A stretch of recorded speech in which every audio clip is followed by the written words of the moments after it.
Hello, beautiful soul family, and welcome to Weekly Wisdom and Insights, your home for spiritually guided transformation and empowerment. I am your host, Dearjames, and together with the unseen, spirit, source, and symphony, we look at the current energies, the intuitive wisdom and insights, and we go as guided. Welcome, Kiki.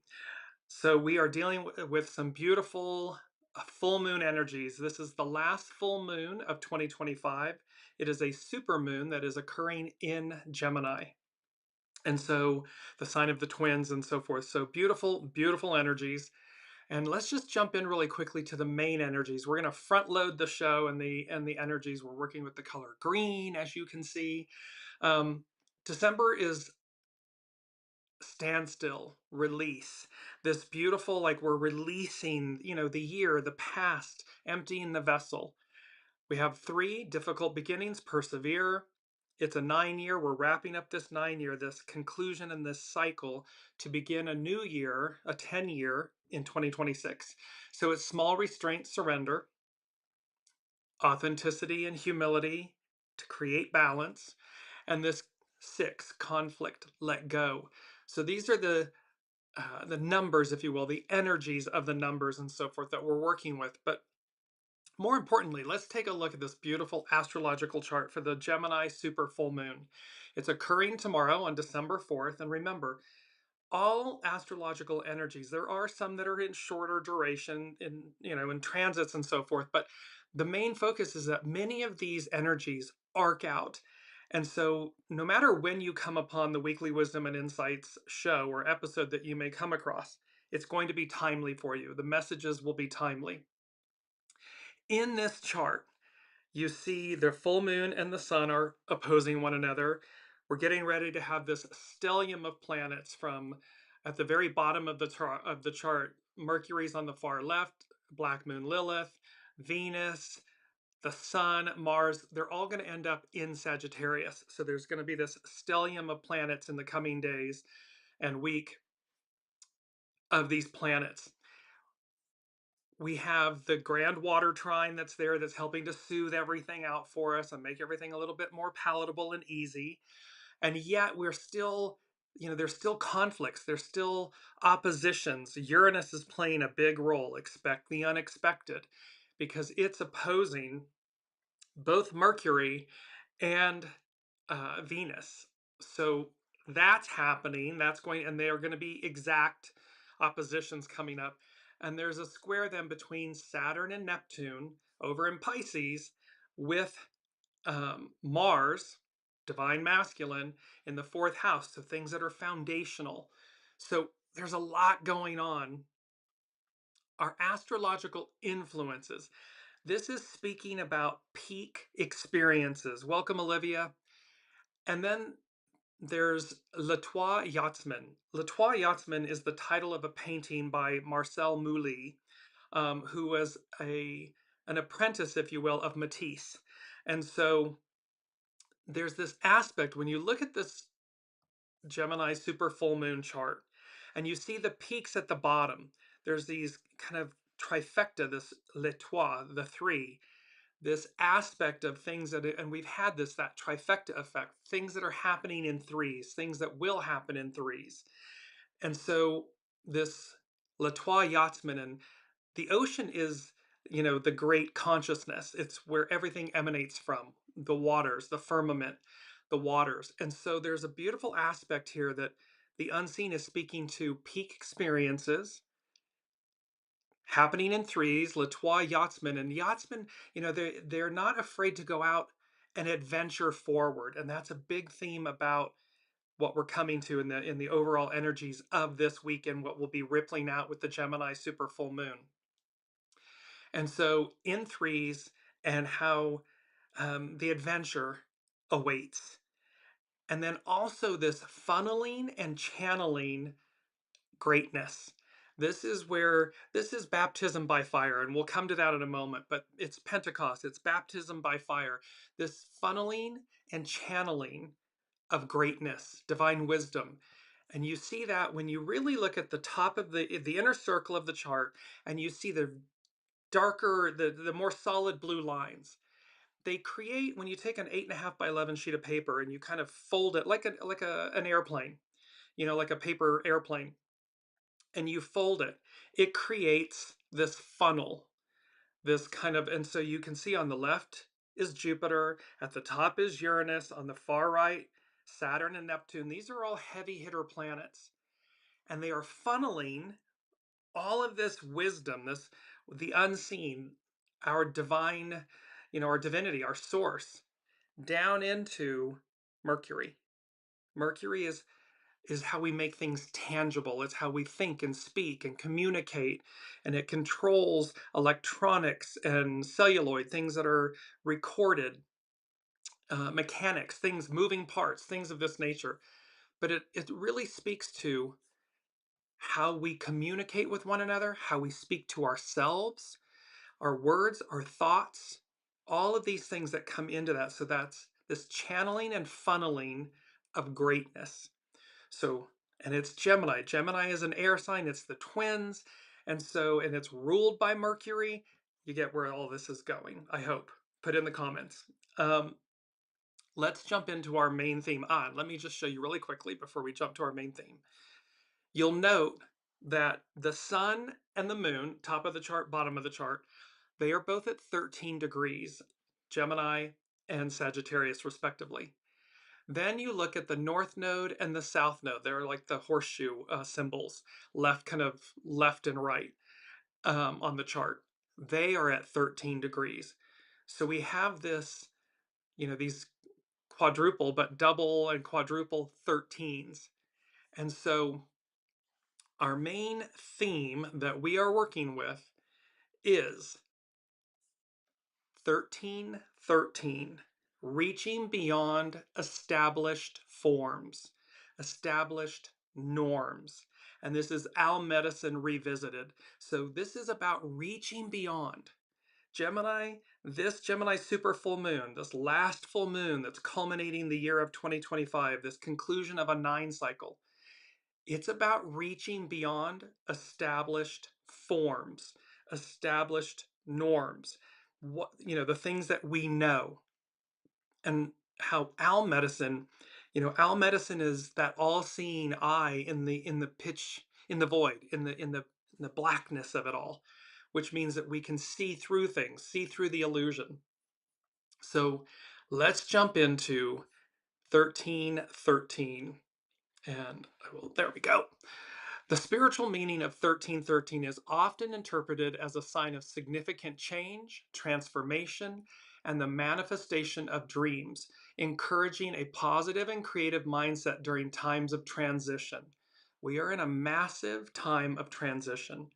And so this is about what we see before us. It's not about where we've been, it's about where we're going. And so significant change, transformation, and the manifestation of dreams, encouraging a positive and creative mindset during times of transition. It is seen as a message to have courage and faith in the universe's guidance, the unseen's guidance. Because as above, so below, and they know all, we know little. And so the host, the master weaver, we're the guest. And so when we connect to our soul source connection, to our intuition, to our knowing, we know to go as guided. We know where to go. And then we use these various modalities, these signs and symbols and instruments and knowings to help us navigate. It's our GPS. So it's about having faith in the universe's guidance as a cycle is ending to make way for new beginnings. 2025 is a 9, it's a cycle. 2026 is a 10. Piscean, Aquarian, divine masculine, divine feminine, patriarchal, matriarchal. So it's being utilized, it's this guidance, this universal guidance that's being given to us as a cycle is ending to make way for new beginnings. In a biblical sense, it relates to the number 13, which represents faith, hope, and love, as highlighted in 1 Corinthians 13:13. 1 Corinthians 13:13 states, "And now these three remain, faith, hope, and love. But the greatest of these is love." This verse is a concluding statement of a passage that emphasizes that while faith and hope are enduring, Love is the most important of the three. The context explains that love is what gives faith and hope their ultimate purpose and value. So we know this to be true, that love is our foundation. It's our essence. It's who we are. And without it, it's a very bleak and dismal outlook. However, when love is at the forefront, it is the foundation, the sustenance of hope and faith and what's before us. And so this 1313, it's about transformation and change. It's a powerful number of transitions, signifying that the changes occurring in your life are for your benefit and are leading to new and positive outcomes. All of this, even though we're watching, as we said, Rome burns, we're using that euphemistically, but watching the old just collapse, the deconstruction. But in the construction, 1313, this beautiful, powerful number of transition, signifying change, and that it's for us, it's for our benefit, and that it's leading to new positive outcomes. Because again, on the other side of the deconstruction is the construction, is the new. The number encourages you to focus your thoughts and energy on what you want to create, as your creative potential is high. It is a message to be mindful of your thoughts and to use your psychic abilities to manifest your desires. Your psychic abilities, that word psychic, is intuitive. It is your innate divinity, your soul source connection, your connection to the unseen, the host, the master weaver, the divine, God, however you wish to um, ascribe to it. It's that GPS system that keeps us true north. It's not ego, mind, personality, human. It's heart, soul, spirit, the unseen. And so it's this manifestation in creativity. Um, the number encourages you to focus your thoughts and energy on what you want to create. It suggests that you have the strength and ability to lead yourself and others through challenging times, and that you are supported in your journey. Remember, this is hexagram 17, follow, be led, show by example. You don't have to shout it from the rooftops. We don't have to, be in other people's faces. Simply walk the walk, talk the talk, and people will notice. They're going to pay attention. And your light, the unseen is saying, and your light brightens. Your energy shifts. And it's contagious. It makes you smile. It's like light, all these filaments of light coming on. Well, that's energy, and it radiates and it glows and it magnifies and amplifies. It gets larger. So it's about courage and leadership, and it's about faith and hope. Scene 1313 is a reminder to maintain faith and hope, particularly as you navigate these changes. It reinforces the idea that a cycle is ending to make room for something beautiful to begin.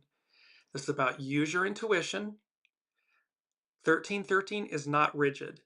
It can vary based on your current life circumstances, so it's about trusting your intuition, your knowing, your gut, to understand what message is most relevant to you. Because the difference will be your ego, mind, personality, human is monkey mind, chatter, fear, anxiety, stress, all of these.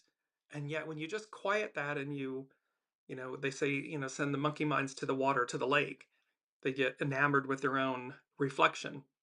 That stills you so that in the stillness, you can hear your soul speak. And then your soul will know exactly what to do. So use your intuition, trust your own intuition to understand what messages are for you, what's ego, mind, personality, human, what's not.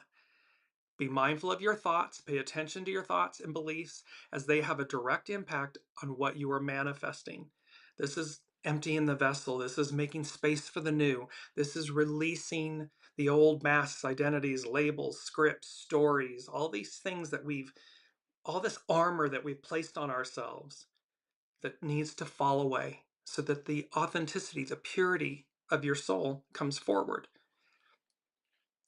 And it's about embracing change. Rather than fearing change, see it as a natural and necessary part of growth and a sign that your dreams are on their way to being realized. And lastly, it's about connecting with your faith. The 1313 encourages a spiritual or faithful mindset, reminding you to have hope that the path ahead is guided and ultimately positive. So again, we may have hiccups and bumps in the road, and this isn't about perfection, meaning, oh, life is just this, this perfected state. It's about recognizing that no matter the journey, the unseen source, God, Allah, Buddha, the all that is, the divine, the unseen, is guiding you. It's guiding us. And when we connect to that higher octave, it's a game changer. It's a whole new world. It's a different reality. That is where we are and where we're moving to. And so this reaching 1313, reaching beyond established forms, norms, and owl medicine revisited. So let's go to owl medicine really quickly. And I want to bring in one of the Sabian symbols first, because that is going to be, this is where the owl medicine popped back in. And it's a beautiful, there we are, it's for the IC. An old owl, and this is by Dane Rudyer, an astrological mandala. It's a Sabian symbol for the IC in this Gemini full moon, super full moon chart. An old owl sits alone on the branch of a large tree. The keynote is a poised and wise approach to existence based on a clear perception, pardon me, of unconscious factors and their operation. The owl has always been a symbol of wisdom, and its hooting call has evoked a rise to mysterious and hidden elements in life. The owl functions lucidly in the night aspect of existence. Their eyes see what men normally fail to perceive. They represent that consciousness which is active, where the processes of life normally escape the attention of the personal ego and its intellect. See, this is where we ignore or demean or diminish the unseen. And yet, here, this Sabian symbol is speaking to a poised and wise approach to existence, to life, based on a clear perception of unconscious factors and their operation. This is coming into unity and harmony with the unseen, oneness, our soul source connection, your intuition. This symbol suggests the possibility of developing a wisdom beyond tragedy, a peace and poise beyond conflict. It's hexagram 6, conflict, let go. One might speak here of translucidity. Translucidity is allowing light to pass through partially or diffusely. It's allowing the light, let there be light, the light, the divine, to pass and permeate through us, illuminate us, so that we have a greater octave of consciousness, of awareness, of beingness. And so this owl medicine, an old owl sits alone on the branch of a large tree, and this poised and wise approach to life. So you can see they're really, the unseen is really teeing us up for 2026, for um, what is, what's to come, what's before us. So now let's move into, I want to go to our mantra. And our mantra is believing is seen. Believing is seen. This is about John 20:29. And John 20:29 states, quote, "Because you have seen me, you have believed. Blessed are those who have not seen and yet have believed." This verse is Master Jesus' response to the disciple Thomas, who initially doubted Master Jesus' resurrection until he saw the risen Lord and touched his wounds. The passage emphasizes that while seeing can lead to belief, a deeper and more blessed form of faith is one that trusts without physical proof. What we are being asked to trust is our soul source connection, the unseen, that speaks to us. It speaks to 8.4 billion souls on the planet. Intuitive life, emotional intelligence, this aspect that is, air quotes, unseen,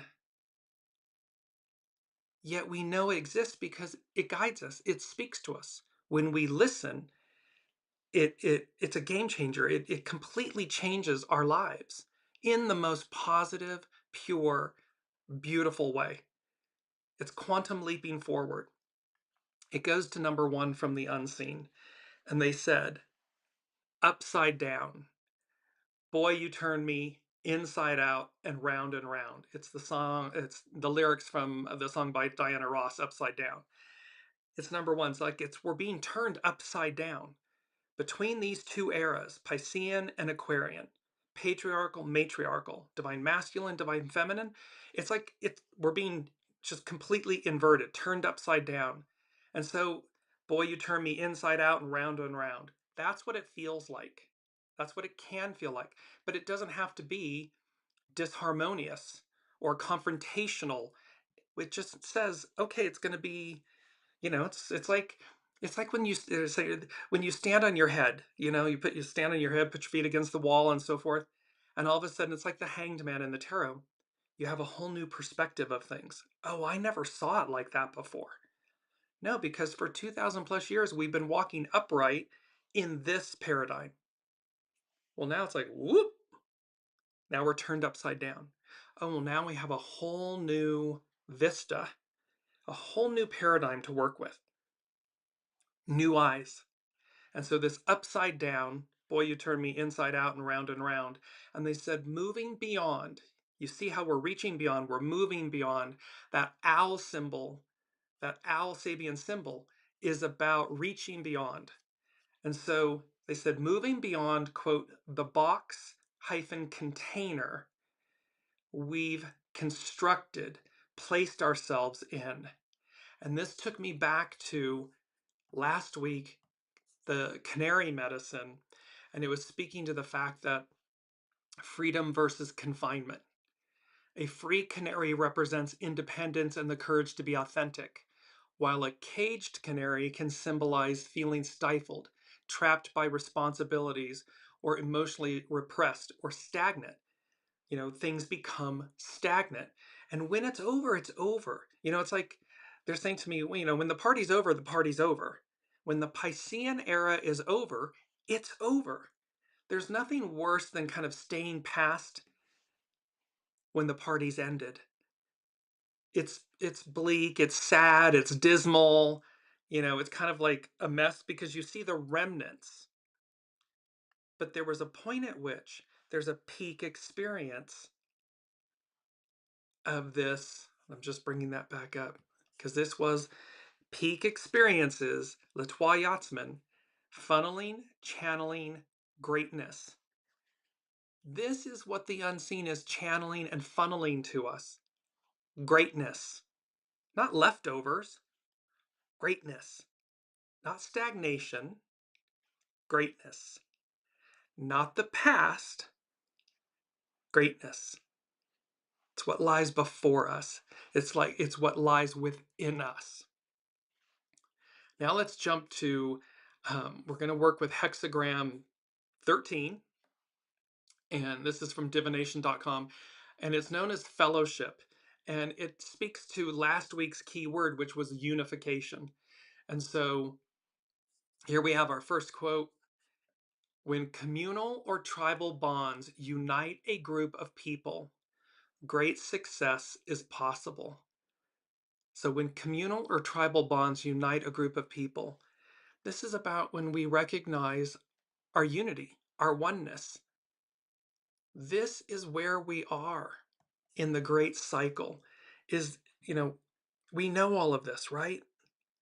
And yet it bears reminding and repeating because we've forgotten our unification, our unity, our fellowship, and how when communal or tribal bonds unite a group of people, great success, greatness, great success is possible.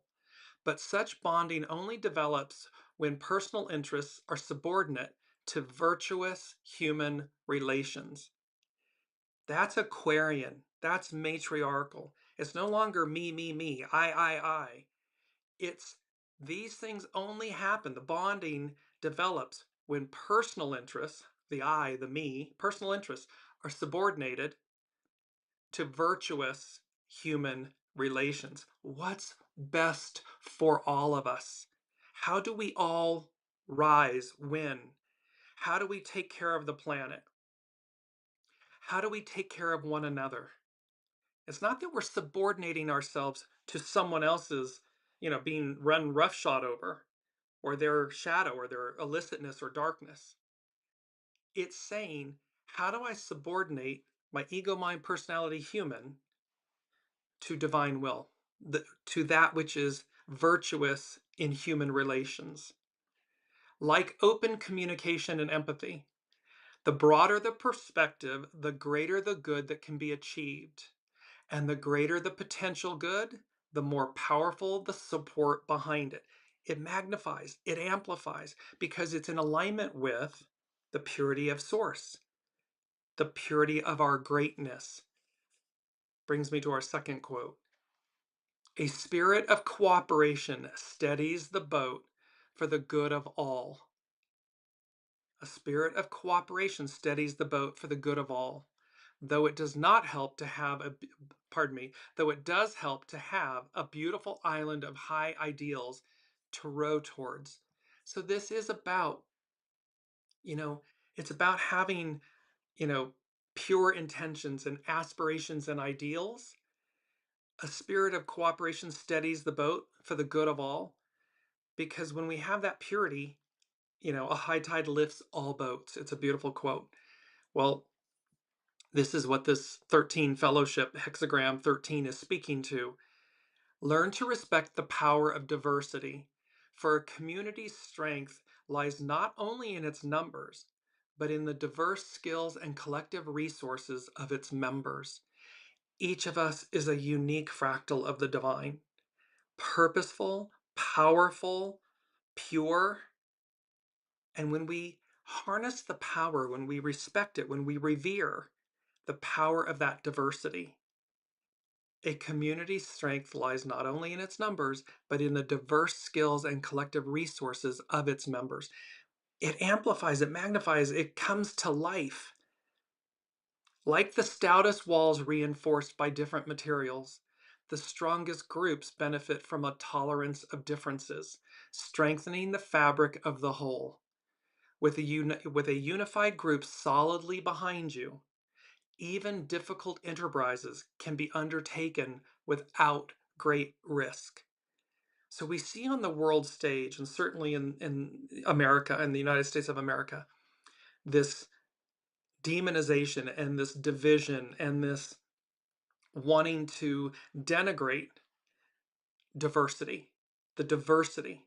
And yet, because that's on the surface, and yet it is so part of our soul, so part of our unique, indelible imprint, energy, that when you harness that diversity, when you have the humility to say, I don't know the answer to that question or that topic, teach me, enlighten me, all the boats rise. However, when you live life where you denigrate that, or you demean it, or you're afraid of it, so you exclude it, then you're in a vacuum of lack. And so here the unseen is speaking to us about, while this may feel upside down, we're moving beyond the box and the container we've constructed and placed ourselves in, that caged canary, and how to release ourselves. Because of course the cage, we hold the keys to our own imprisonment. The door is wide open. The keys are in our hand. All we have to do is walk out of it. That's all we have to do. Now let's move to hexagram 46. It's known as pushing upward, and this is from tarot.com. Natural advancement is represented by growth in springtime, when new plant life pushes upward through the earth. The emphasis is on upward motion, a movement from obscurity to influence. That was last week's, here we are, astrological influences, skyrocketing, stardom, fame. Who rises, who falls, who comes from obscurity to influence, and influence to obscurity. And so here we have this beautiful hexagram 46 pushing upward, because that's what we're doing. We're completing this cycle and we're pushing upward. And so it's a movement from obscurity to influence with growth that is supported by adaptability and an absence of obstacles. Constant flexible growth is the key attribute of a plant pushing upward. This reading suggests a period of promotion and prosperity for you. And it brings me to quote 3. When you, pardon me, I got to bring my, when you pay respect to the great, you pave the way for your own greatness. So they are funneling and channeling. The unseen is funneling and channeling greatness into us. Mercury. It's being funneled into us. How we think, how we speak, how we interact, communicate. So when you pay respect to the great, you pave the way for your own greatness. This is by Carrie Hone at cafeosoul.com. So it's to recognize that we are pushing upward. This isn't regressing. This is rising. The wise person, in harmony with fate, is sensitive but determined. Make a sincere effort to apply a determined effort against the forces of inertia by bending around obstacles that arise, and good fortune will follow. This is about go with the flow. Go be in alignment with soul source connection. Go as guided so that good fortune follows. It will arise. Otherwise, it's stagnant. It's inertia. It's stagnation. By remaining tolerant and flexible, you will retain the conscious innocence that best fuels growth and achievement. This is being childlike, and again, it's the Fool in the Tarot. It is that kind of awe and wonder, and it begins a journey. It's the hero's journey. The tarot, the Fool card begins the tarot, begins the hero's journey in the tarot, and then the Hanged Man, of course, puts a new perspective on things. So it fuels growth and advancement. Willpower and self-control are necessary to manage growth properly. However, an inner enthusiasm for life is what drives it. So we do need to, again, we have to have self-control, self-discipline, discernment, but also ease and flexibility and tolerance and so forth. And this inner enthusiasm, it's our fire, it's our inner light. This inner enthusiasm for life is what drives it. And so, and it brings me to this last quote that we have that, pardon me, life becomes brilliant when purpose is a light that shines upon it. This is also by Carrie Hone at cafeosoul.com. Life becomes brilliant when purpose is a light that shines upon it. And so it's to recognize our inner brilliance, our inner light, our inner capabilities and possibilities. We are limitless, and there is nothing before us. It may be unknown to us, but there is nothing before us that we can't achieve, that we cannot conquer in the most pure way, meaning become one with, rise, ascend to it. Number 2 from the unseen. Poured into greatness, we shine yet again. We shine once again. And then they said, think spotlight. So this is like, poured into greatness. They're funneling and channeling greatness into us. So poured into greatness, we shine yet again. We shine yet again. And then they said, think spotlight. So this is about how, again, who rises from obscurity to prominence, who falls, and how, for most, maybe not all, there are shy people, timid people, but, when you stand in the light, illuminated, you stand taller, you smile in a more broad way. You just have a bounce in your, pep in your step. It's that kind of, so poured into greatness, we shine yet again, we shine once again. And this think spotlight, when the spotlight hits you, it has warmth, it illuminates. Yes, it can be, a little bit like, oh, but yet then we come into our own comfort with it, our resonance with it. And then We we love it. We become it becomes endearing. You don't want to leave it. However, humility, humility, humility, authenticity, authenticity, authenticity. Because what you don't want to do is fall into hubris when standing in the spotlight. Arrogance, hubris, entitlement. Well, then we're getting into the goo of things, and you don't want to ever be in the goo of things. You want to be in the humility and the authenticity, the purity of the light, of the spotlight. Number 3 from the unseen is, like sands through the hourglass, so are the days of our lives. Of course, it is a very famous statement from a soap opera in the United States. Like the sands through the hourglass, so are the days of our lives. And they said, too much thinking spoils and delays the adventure. So while, yes, we absolutely must use discernment, intuitive insight, and wisdom, that owl, canary, fox, medicines, and everything, what the unseen is saying to us is, however, too much contemplation, too much procrastinating, too much thinking spoils and delays the adventure. It's the hero's journey, the fool. It's about taking the risks, but they're constructive and they're guided risks. It's not foolhardy, meaning absent discernment and absent soul source GPS connection guidance. And thus, they're saying to us, you know, like sands through the hourglass, so are the days of our lives. It's like, get on with it. Get in alignment, get moving, do what you need to do to move forward, to take this leap of faith, whatever it may be. It will be individual and unique to each of us, and yet it will collectively transcend and change the world we live in.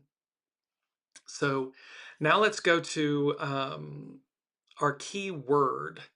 Here we are. Our key word is endowment. And with that, typically its definition is a quality or ability possessed or inherited by someone. Natural capacity, power, or ability. The action of endowing something or someone. An income or form of prosperity given or bequeathed to someone. That's its, everyday definition. The spiritual meaning of endowment is a sacred gift, power, and knowledge from the divine, from God, the divine. It represents a bestowal of divine blessings, funneling and channeling greatness. So it represents a bestowal of divine blessings, covenants, and spiritual power to assist individuals live righteously and return to the divine's presence, or to divine will. That's your soul's will, divine will. The term also refers to the spiritual gifts bestowed by God, the divine, upon believers, equipping them for service and the advancement of the eternal kingdom. It's a sacred gift. Endowment is a gift from the divine that includes greater knowledge of the divine's purpose, direction, and spiritual protection. Receiving your endowment means being endowed with power from on high and receiving knowledge on how to access that power to accomplish divine will. Because again, all of this is energy that moves through us. It's not ours, it's what moves through us. And so this is this bestowal, this endowment of the divine, so that we harness and rise, that we reach our highest octave. Because otherwise it's mental. I think, it's ego, mind, personality, human. That's where we've been. Where we're going, the unseen, the master weaver, the divine, and this higher octave of what's possible and how we're being endowed with this greatness.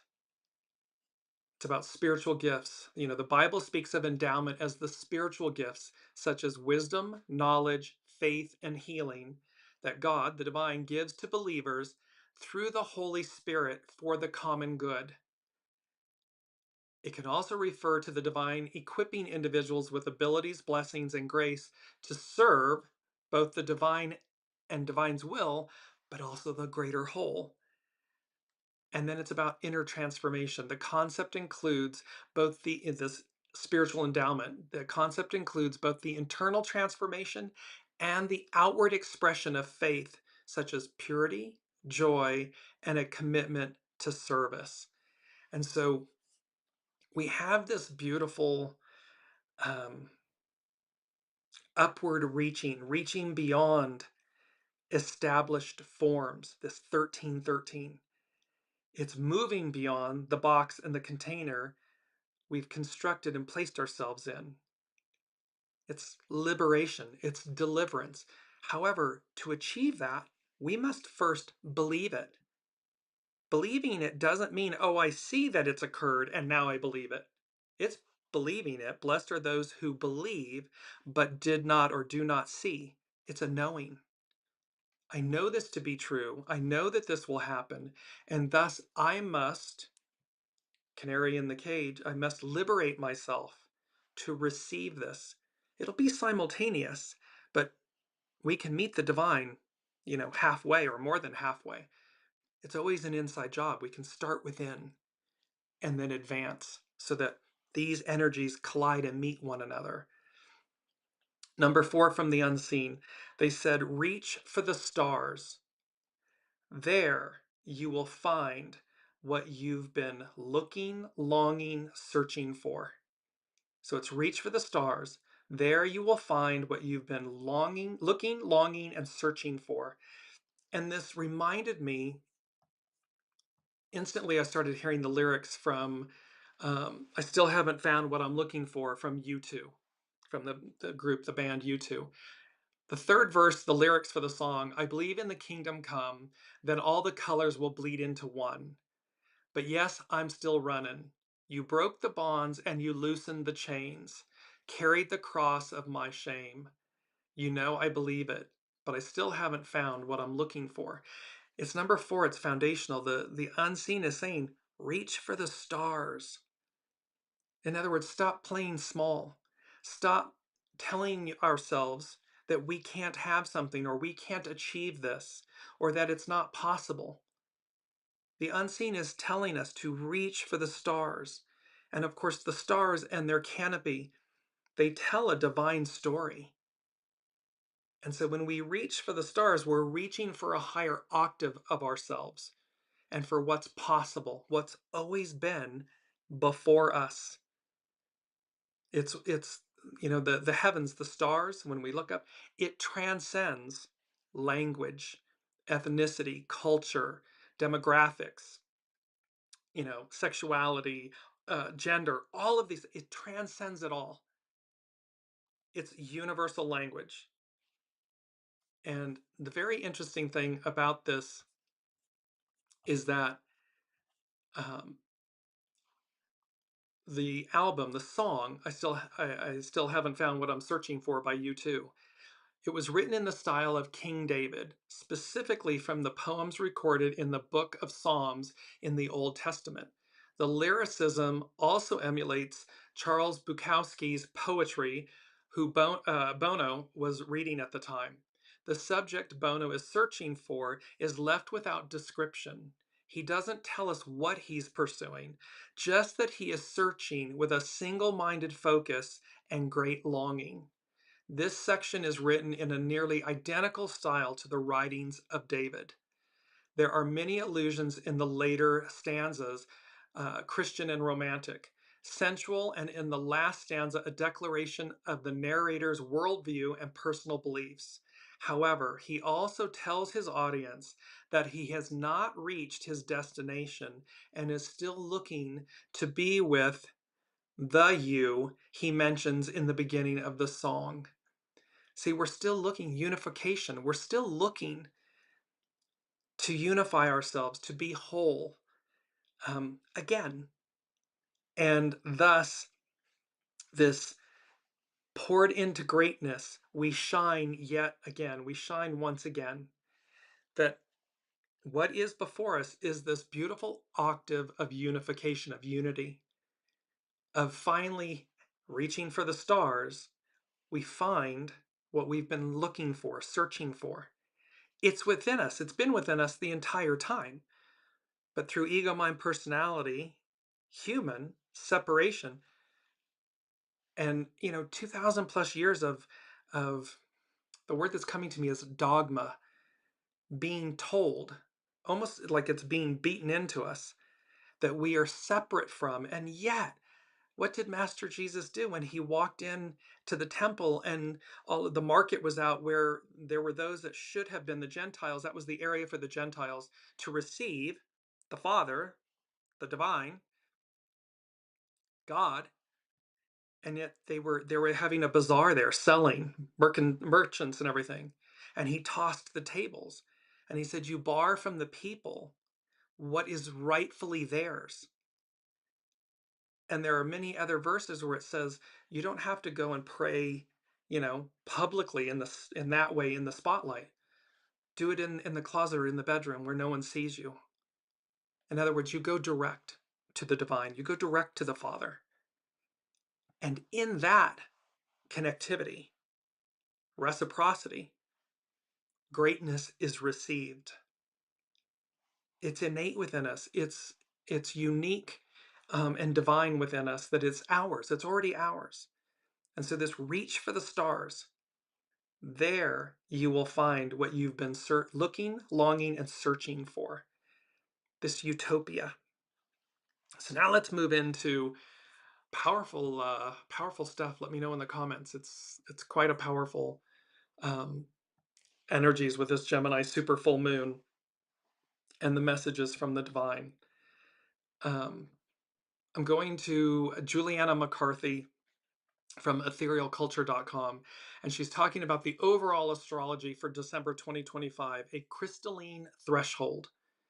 As December begins, we're finally out of a shadowy retrograde season. Momentum is gaining quickly as a stellium forms in fiery Sagittarius, reinvigorating us. That's where I was showing you the planets there's gonna be 5+ planets in Sagittarius coming up. Relationships sharpen into focus. Conversations feel more honest than ever, and the final movements of the Pisces Aries era glimmer beneath everything. There's a sense that we're tying together threads of an entire year's worth of transformation, while new storylines hum in the background. The first stretch of the month is marked by a beautiful grand water trine. I'll just bring up that is that beautiful big blue triangle in the middle of the astrological wheel.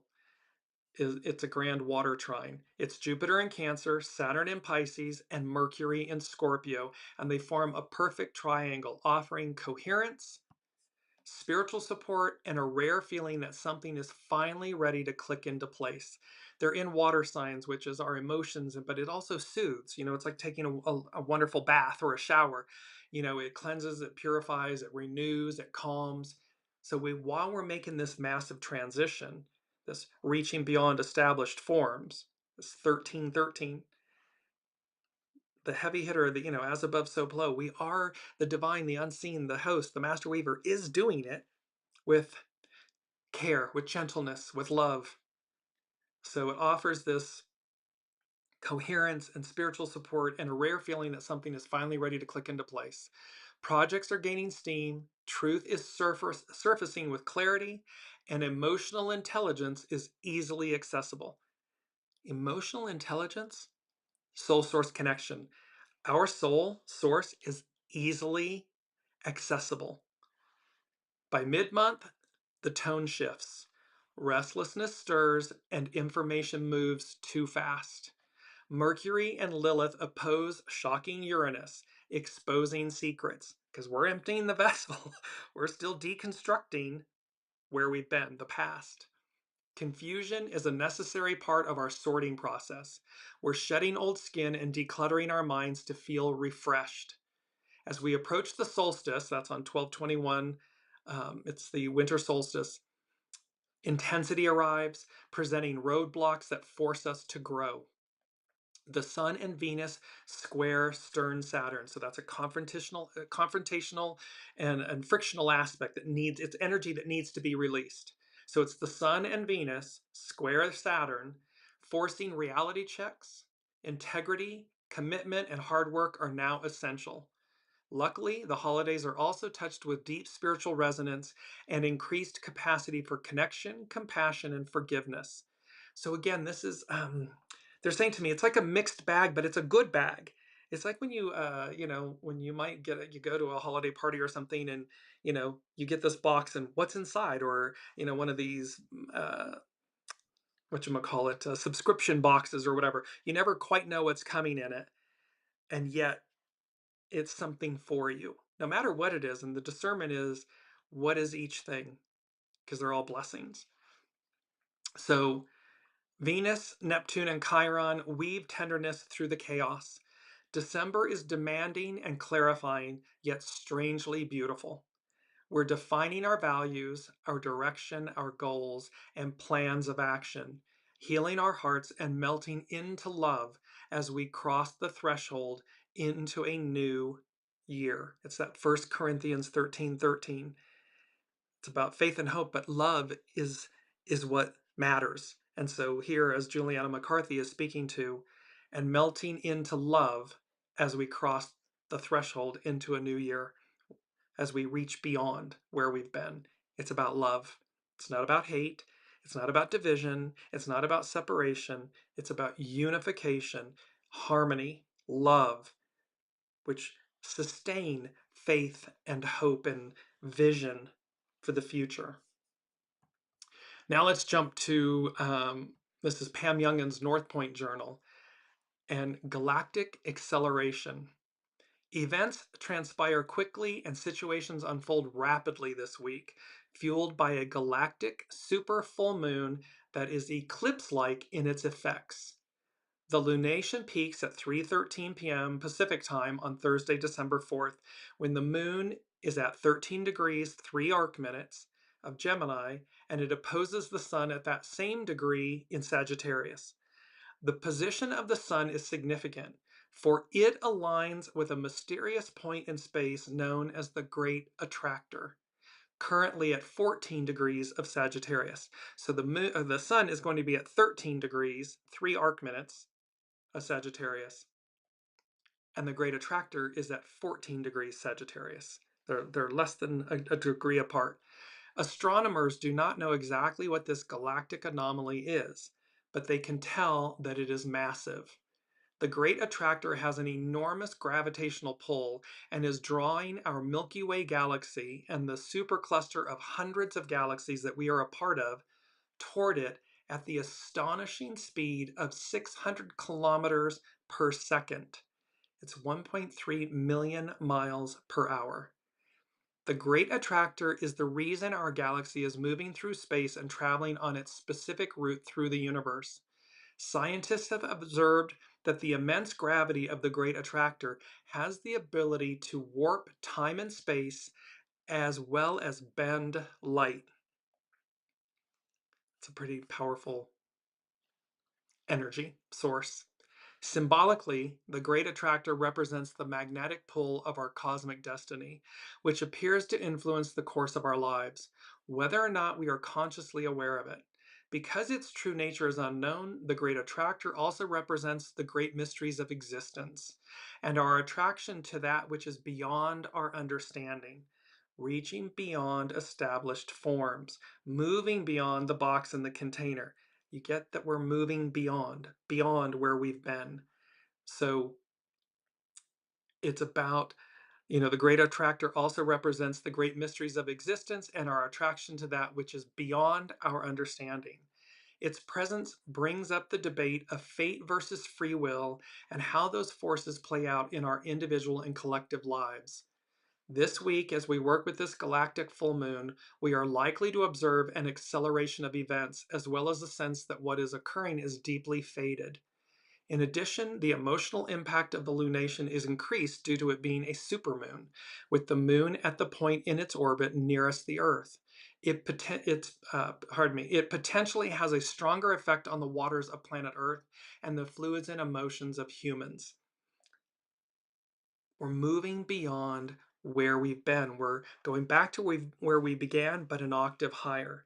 We have this funneling and channeling of greatness, this bestowal of gifts. And it's Pentecost. It is it is the Holy Spirit, and it's baptism by fire, where those at Pentecost were illumined by the Holy Spirit, fire, and thus awakened to a whole new reality, a whole new way of being, this funneling and channeling of greatness, and how poured into greatness we shine yet again. We shine once again, and think spotlight. So it's a magnification, it's an amplification. It goes to the point, number 5 from the unseen, which is never knew I could feel like this, come what may. We had that. It was number 2 from last week, come what may. So they're saying to it, and it's number 5 about change. And so this is about never knew I could feel like this. So imagine you wake up and you're just different. You're illumined. You're expanded in consciousness, in awareness, in vitality, light, divinity. We've talked about that, what scientists, coined dark DNA and junk DNA, which is really quite, for me, offensive when we should recognize that it's divine DNA. Just because it's been quote unquote dormant doesn't mean that it makes it junk or dark. It's been dormant, but it's divine. That gets activated. And of course, we can look back and see 12 strands of DNA. They imagine all 12 strands illuminated. Lastly, but not least, from Pam Youngins at North Point Journal, she's speaking about Mars out of bounds. We talked about this a few episodes back, but adding to the intensity of December, the planet Mars is out of bounds from November 27th, 2025. It's going to be out of bounds for a decade, but this is its current out of bounds cycle, from November 27th, 2025 to January 4th, 2026. When a planet is out of bounds, it's more than 23 degrees, 27 arc minutes away from the planet of the ecliptic, the plane of the ecliptic. Its influence tends to be unpredictable or more extreme than usual. When proactive Mars is out of bounds, people can be more assertive and more impulsive or reactive. When the red planet with the red planet in Sagittarius, the courage of our convictions is very strong throughout the month. However, allowing anger to rule our actions can lead to reckless, aggressive, or shocking behaviors. So again, high octane powers, Mars out of bounds, it means see, beyond. It's beyond the container, the box. If it's not within the plane of the ecliptic, when it exceeds that 23 degrees, 27 arc minutes, and for the next decade, we talked about this, Mars will be out of bounds. And I believe it's out of bounds to the south, which means it's everything that's going to be released. Um, and thereby, it's moving us beyond where we've been. All of this is about moving us beyond where we've been. It's about breaking down the deconstruction of the previous era, 2000 plus years, and thereby making space, emptying our vessel, making space for the new, for this upside down, boy, you turn me inside out, this inverted, hanged man reality, and how it's still, the hanged man meets the fool in the tarot, this beautiful hero's journey that we embark on. And so, last but not least, and mindful of the time, I'm going to jump to Astrology by Lauren. And she is speaking about how this Mercury having just gone direct, this Mercury direct, this one is slightly different in that Mercury's travels to and from Sagittarius and Scorpio, because it was in Sagittarius, it retrograded, it went back into Scorpio, now it's moving forward and it will re-enter Scorpio coming up. Had it opposing Uranus 3 times. So Mercury is opposing Uranus 3 times during this retrograde. Before, during, and then after the retrograde. So first time was on October 29th, the second time November 19th, and then its upcoming third and final time is December 10th. where Mercury is going to oppose Uranus. It's like, and that's where they're funneling. It's like looking at a situation from several angles before we totally make up our minds. So it can include things like changing our minds, changing the direction, or looking at things in a different light. Hanged Man. Uranus is unexpected. It is also illuminating. It aims to free us up. Canary, uncaged canary, liberated canary. Um, it aims to free us up so that we are not limited by the usual rules and strictures, this moving beyond the box and the container we've constructed and placed ourselves in. Changes can come from without, or we create them ourselves from within. Either way, even as we are making the spreadsheets and organizing our lives, it might be good to do so with a grain of flexibility. This is that wonderful quote about, life happens while you're planning. Be open, be fluid, yes, be proactive, making plans and everything, and yet expect the unexpected, be flexible. At least until we get past the last opposition on December 10th. Change can leave many feeling baffled. It is messy in Pisces. Pardon me, it's messy in pieces and can feel chaotic and unmoored. But at some point in the process, we begin to see the chinks of light peeking through the fabric. And that's what all this looks like as Mercury finally makes its direct station on November 29th.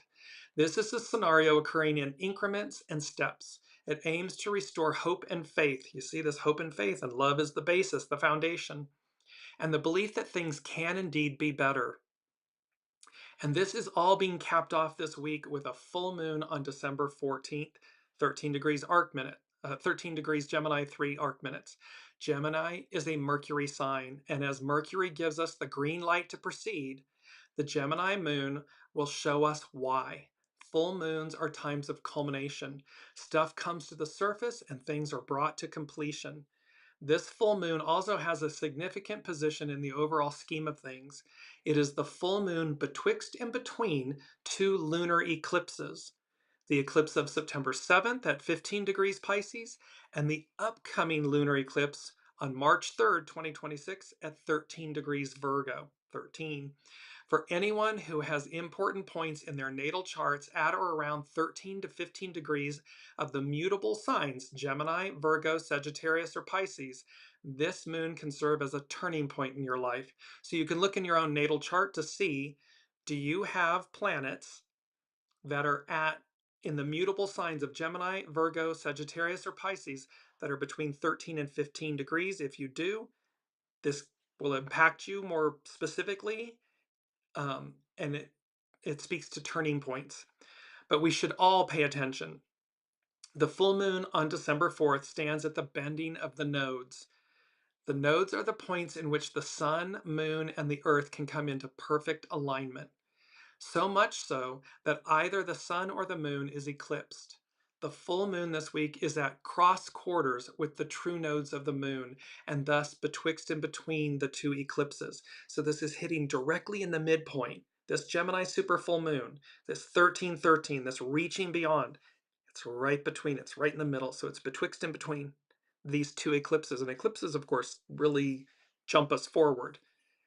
Because the north node is in Pisces, the full moon in Gemini is in service to the behests of this node that has to do with the evolutionary progress of humankind.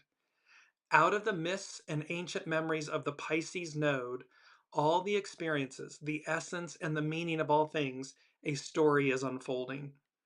This may be in words, it may be in another symbolic language, one that connects the stars. Look, reach for the stars, that canopy that transcends language and culture and all the things we just talked about. So this may be in words, it may be in another symbolic language, one that, and this funneling and channeling of greatness, one that connects the Pentecost, the descent of the Holy Spirit and its baptism by fire, illumination, one that connects with the essence of your very soul. It's going to speak to your soul. It's going to connect to it. And it is this that we are being asked to take with us on the next leg of our journey. And she concludes with a quote, Lauren, Astrology by Lauren, the goal of the hero's journey, that's the Fool card in the tarot, the goal of the hero's journey is yourself, finding yourself. It's a quote by Joseph Campbell. So, never knew I could feel like this. Come what may, this is a fait accompli. This is a done deal. This is happening. No matter what it looks like on the world stage, that's deconstruction. What all of this that the unseen is speaking to is construction, that which is before us, what's to come. So, reaching beyond established forms and norms, Al Medicine Revisited, upside down, boy, you turn me inside out. It's the hanged man in the tarot. This moving beyond the box, the container we've constructed and placed ourselves in. It's the liberated canary. Poured into greatness, we shine yet once again, and thus it's think spotlight, illumination, and who rises from obscurity to prominence and prominence to obscurity. Like sands through the hourglass, so are the days of our lives. Too much thinking spoils and delays the adventure. Get to it. Harness discernment, harness your soul source connection, but get out of your own way and go as guided. Reach for the stars. There you will find what you've been looking, longing, and searching for, and never knew I could feel like this, come what may. All right, huge big energies, super full moon. It's the last full moon of 2025 of the cycle of the season. The next one will be in January of 2026, that 10-year, that new beginnings. So let's see what happens next. We will see you all next week. Thank you again for your presence, your participation, your energy, your joy, your light, and for being on this journey with us. We will see you next week.